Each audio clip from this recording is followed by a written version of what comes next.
শিক্ষাবিদ বেণীমাধব দাশের কন্যা বীণা দাশের জন্ম 1911 সালের 24শে অগস্ট।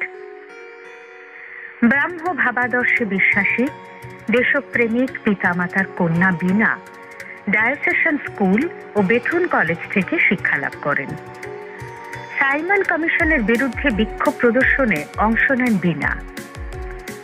বিপ্লবী নেত্রী কমলা দাশগুপ্তের সংস্পর্শে এসে বীণা যোগ দেন যুগান্তর দলে।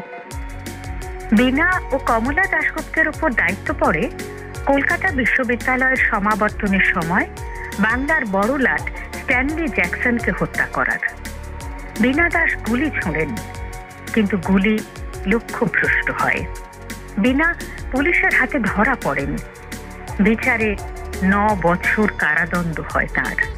বীণা দাশ সেদিনের ঘটনার কথা উল্লেখ করে বলেছিলেন যে সেই ঘটনার সময় আমি জানি বাবাকে সেটা খুবই আঘাত দিয়েছিল, কিন্তু বাবা সেখানে আমার কি মনোভাব থেকে, কোথা থেকে, কোন বেদনার থেকে আমি সেই ঘটনায় আমি নিজেকে জড়িত করেছিলাম, বাবা সেটা সম্পূর্ণ উপলব্ধি করে নিজের মনের সমস্ত দুঃখ দেখেও আমার সেই যেটা আমি কোর্টে যেটা আমি পড়েছিলাম, আমার সেই বিবৃতিটা বাবা সারা রাত ধরে বসে রেখে দিয়েছিলেন। রাজনৈতিক কাজের পাশাপাশি সমাজসেবার কাজেও আত্মনিয়োগ করেন তিনি।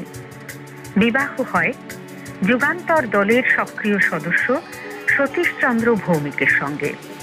দাঙ্গা বিধ্বস্ত নোয়াখালীতে ছুটে গিয়েছেন তিনি পুনর্বাসনের কাজে। 1986 সালের 26শে ডিসেম্বর লোকান্তরিত হন বীণা দাশ ভৌমিক।